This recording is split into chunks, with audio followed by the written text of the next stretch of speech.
প্রিয় দর্শক শ্রোতা, আসসালামু আলাইকুম। বরাবরের মতো আবারও শস্য শ্যামল সবুজ প্রকৃতির মাঝে আমি যাচ্ছিলাম আমার শখের পেঁপে বাগানে।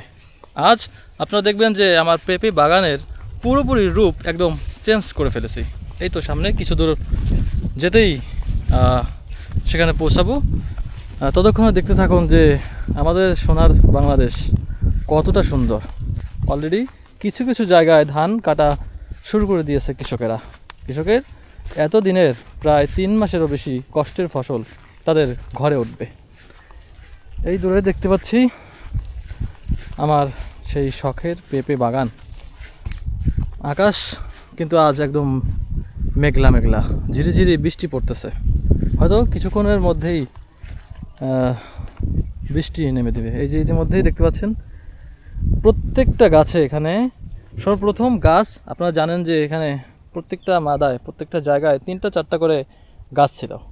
এখন সেখানে প্রত্যেকটা জায়গায় একটা একটা করে রেখেছি। খুঁটি এখানে দিয়েছি, বেশ লম্বা করে খুঁটি দিয়েছি, কারণ এই পেঁপে গাছ বড় হবে এবং এই জাতগুলো 2 বছরও রাখা যায়, 3 বছরও রাখা যায়। তো আমি 2 বছর রাখার চিন্তা, যে কারণে লম্বা করে খুঁটি দিয়েছি, যাতে সামনের বছর আমার দিতে না হয়। বাজার থেকে এই বাঁশগুলো কিনে এনেছি, সে ভিডিও আপনারা ইতিমধ্যেই দেখেছেন। এই যে প্রত্যেকটা গাছ, এই যেখানে ফুল আসছে, আপনারা দেখতে পাবেন যে এই যে এখানে একটু কাজ বাকি রয়েছে। আমি এই যে ডালগুলো, এগুলো এক্সট্রা, এগুলো ভেঙে দিতে হয়। এগুলো ভেঙে দিব। ওকে, এই যে ফুল আসছে দেখতে পাচ্ছেন, গাছটার গ্রোথ অনেক ভালো। এটার সাথে এখানে ফিতা জাতীয় যে কাপড়ের যে ফিতা থাকে, এগুলা দিয়েই বাঁধতে হয়। কোনো শক্ত দড়ি দিয়ে যদি বাঁধা হয়, পেঁপে গাছ অনেক নরম, তাহলে ক্ষতির হওয়ার সম্ভাবনা থাকে। প্রত্যেকটা গাছে খুঁটি দিয়ে দিয়েছি। এই যে এখানে শুধু বাছাই করা সম্ভব হয়নি, এখানে যে 4টে গাছ রয়েছে, কারণ এখানে একটার মধ্যেও ফুল এখনও দেখা যায়নি, যে কারণে রেখে দিয়েছি। এবং আরও যে কাজটি করেছি, আপনারা এদের মধ্যে দেখতে পাচ্ছেন যে গোড়ায় কিন্তু মাটি দিয়ে দিয়েছি। প্রত্যেকটা গাছে গোড়ায় মাটি টেনে দিয়েছি।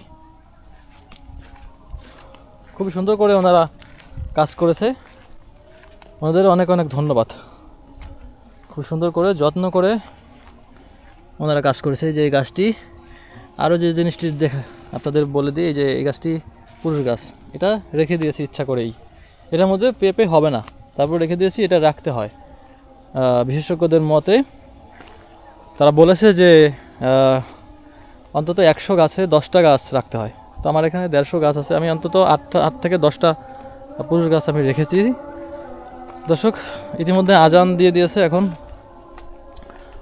আর কথা বলবো না। তো সবাই ভালো থাকবেন, সুস্থ থাকবেন এবং আমার পেঁপে বাগানের জন্য দোয়া করবেন, যেন শখটা সুন্দরভাবে পূরণ হয়। ভিডিওটি ভালো লাগলে শেয়ার করে দিবেন। ওকে, বাই বাই, আসসালামু আলাইকুম।